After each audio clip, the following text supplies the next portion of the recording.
Hi guys, I am Ashwini and welcome to my channel English Ashwini।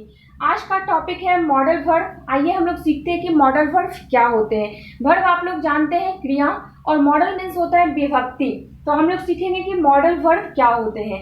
जब किसी खास मानसिक अवस्था या फिर फीलिंग को बताने के लिए ग्रामर में जो वर्ड का यूज किया जाता है वही वर्ड को हम लोग मॉडल वर्ब बोलते हैं। एग्जाम्पल के लिए can, could, may, might, should, बहुत सारे मॉडल वर्ब है, लेकिन आज मैं आप लोगों को सिखाने वाली हूँ कैन। कैन का यूज मैं आप लोगों को सिखाऊंगी, कैन का हिंदी मीनिंग सिखाऊंगी, किस सेंटेंस में कैसे यूज करते हैं कैन, वो आप लोग सीखिएगा। कैन का हिंदी होता है सकता है, सकती है या फिर सकता हूँ। इन तीनों के लिए कैन का यूज किया जाता है। देखिए, स्पोकन इंग्लिश हो या फिर ग्रामर हो, ये वीडियो दोनों के लिए काफ़ी यूजफुल रहने वाला है। काफ़ी इंपॉर्टेंट वीडियो हो सकता है ये स्पोकन इंग्लिश के लिए भी और ग्रामर के लिए। सो इस वीडियो में एंड तक बने रहिए। अगर एंड तक बने रहते हैं तो आज से कैन का यूज करने में आप लोगों को कभी कंफ्यूजन नहीं होगी, ये मेरा आप लोगों से वादा है। लेकिन आप लोग भी वादा कीजिए कि ये वीडियो पूरा एंड तक देखिएगा, तभी समझ में आएगा। तो देखिए, कैन कैन क्या होता है। कैन का हिंदी मीनिंग मैं बता चुकी हूँ कि कैन का हिंदी होता है सकता है, सकती है और सकता हूँ। यूज ऑफ कैन, कैन का यूज कहाँ होता है, अब ये सीखिए आप लोग। Power and ability, power and ability, ताकत या शक्ति प्रदान करने के लिए जो वर्ड का यूज किया जाता है वो है कैन। पावर एंड एबिलिटी के लिए, पावर एंड एबिलिटी शो करने के लिए जो वर्ड यूज होता है वहाँ होता है कैन का यूज। जैसे मेरे अंदर क्या पावर है, मैं ये कर सकती हूँ, I can do it. I can speak English, मैं इंग्लिश बोल सकती हूँ। आई कैन टीच ग्रामर, मैं ग्रामर पढ़ा सकती हूँ। मतलब मेरे अंदर जो पावर है, मेरे अंदर जो एबिलिटी है, मैं वो शो कर रही हूँ। यू कैन टीच ग्रामर, तुम भी इंग्लिश ग्रामर पढ़ा सकते हो। यू कैन रीड ग्रामर, तुम ग्रामर पढ़ सकते हो। यू कैन रीड हिंदी, तुम हिंदी पढ़ सकते हो। You can play, you can go, बहुत सारे एग्जाम्पल्स है कैन का। तो कैन जो है वो क्या शो करता है, इस एग्जाम्पल के थ्रू आप लोग समझ गए होंगे कि कैन जो है वो पावर और एबिलिटी शो करता है। अब देखिए, इसका अफर्मेटिव सेंटेंस में इसके क्या स्ट्रक्चर है। Subject plus can plus V1 plus object. क्या क्या है, subject can, subject plus can plus V1 plus object. ये काफी इंपॉर्टेंट है, इसे आप लोग स्क्रीनशॉट ले लीजिए, नहीं तो डायरी और पेन में नोट कर लीजिए। स्ट्रक्चर हमेशा याद रहना चाहिए। स्ट्रक्चर याद रहने से क्या होगा कि आप सेंटेंस इजी में बना सकते हैं और बोल भी सकते हैं, और ग्रामर में कहीं भी दिक्कत नहीं होगा। फिर आप अपने क्लास में 100 में 100 ला सकते हैं। अब देख लीजिए इसके example. She can teach the children, she can teach the children. देखिए, सी क्या हो गया, subject can, can V1, verb का पहला रूप टीच, टीच मीन्स पढ़ाना, वर्ब का पहला रूप, तो टीच का टीच ही रह गया, और द चिल्ड्रेन क्या हो गया, ऑब्जेक्ट हो गया। दूसरा एग्जाम्पल देख लीजिए, आई कैन टीच यू, मैं तुम्हें पढ़ा सकती हूँ। आई कैन टीच यू, आई क्या हो गया, सब्जेक्ट कैन, टीच V1 और ऑब्जेक्ट की जगह पे you. I can play cricket, मैं क्रिकेट खेल सकती हूँ।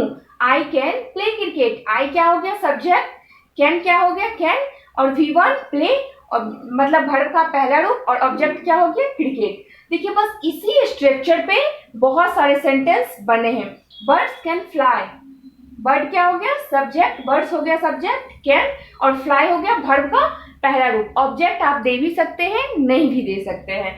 ही कैन फॉरगिव मी, ही क्या हो गया, सब्जेक्ट कैन, और फॉरगिव वर्ब का पहला रूप और ऑब्जेक्ट, वह मुझे माफ कर सकता है। I can lift this box, I subject can, फिर लिफ्ट वर्ब का पहला रूप, दिस बॉक्स।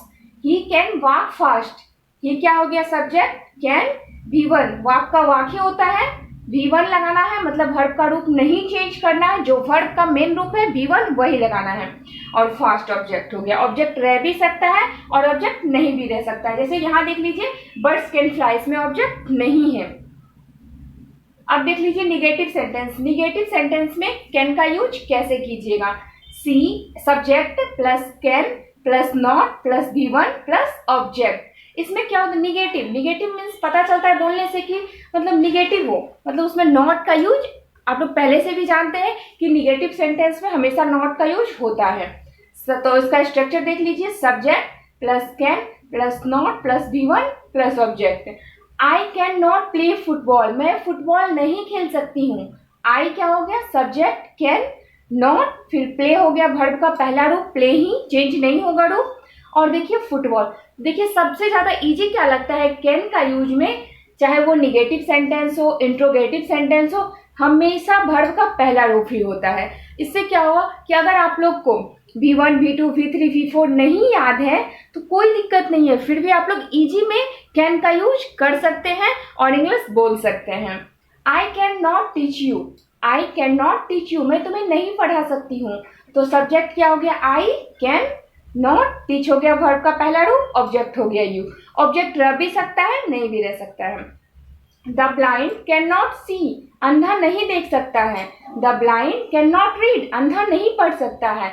द ब्लाइंड क्या हो गया, सब्जेक्ट, कैन नॉट और रीड V1 हो गया। इसमें ऑब्जेक्ट नहीं है, कोई बात नहीं, ऑब्जेक्ट रह भी सकता है और नहीं भी रह सकता है। इंट्रोगेटिव सेंटेंस सीखने से पहले मेरे वीडियो को लाइक, शेयर और सब्सक्राइब करना ना भूलिए। अगर वीडियो अच्छा लग रहा है तो शेयर भी कर दीजिए और बेल आइकन को प्रेस करना ना भूलिए ताकि आने वाले वीडियो का नोटिफिकेशन जल्दी से आप लोगों को मिल जाए। आइए सीखते हैं इंट्रोगेटिव सेंटेंस क्या होते हैं। आई वी, अब आप लोग यहाँ पे नया सोच रहे होंगे, इसके स्ट्रक्चर में IW क्या है, IW plus can plus subject plus V1 plus object, ये होता है इंट्रोगेटिव सेंटेंस का स्ट्रक्चर। स्ट्रक्चर तीनों का नोट कर लीजिए, अफर्मेटिव सेंटेंस का भी, नेगेटिव का भी और इंट्रोगेटिव सेंटेंस का भी। स्ट्रक्चर काफी इंपॉर्टेंट है, इसके हेल्प से आप लोग सेंटेंस बना सकते हैं। IW क्या होता है, मतलब इंट्रोगेटिव वर्ड, जैसे हाउ, हु, व्हाट, व्हाई, ये सारे जो वर्ड हैं वो इंट्रोगेटिव वर्ड हैं। IW plus can plus subject plus V1 plus object. तो हाउ क्या है, IW मतलब इंट्रोगेटिव वर्ड है, कैन के जगह पे कैन दे दिए, सब्जेक्ट का you, play cricket, how can you play cricket, तुम क्रिकेट कैसे खेल सकते हो। दूसरा एग्जांपल देख लीजिए, how can see speak English, वह इंग्लिश कैसे बोल सकती हैं। हाउ, IW हो गया हाउ, कैन, सब्जेक्ट हो गया सी, वर्ब का पहला रूप हो गया स्पीक और ऑब्जेक्ट हो गया English. Who can do this, तुम ये कैसे, हु कैन डू दिस, तो हु क्या हो गया, IW, कैन डू दिस, कौन कर सकता है या फिर क्या कर सकता है, व्हाट कैन डू दिस। मेरे वीडियो को लाइक शेयर और सब्सक्राइब करना ना भूलिए। कैन का यूज आप लोग अच्छे से सीख चुके होंगे। मेरा नेक्स्ट वीडियो आने के लिए बेल आइकन को भी प्रेस कर दीजिए ताकि आने वाला नोटिफिकेशन जल्दी से आपको मिल जाए। Thank you.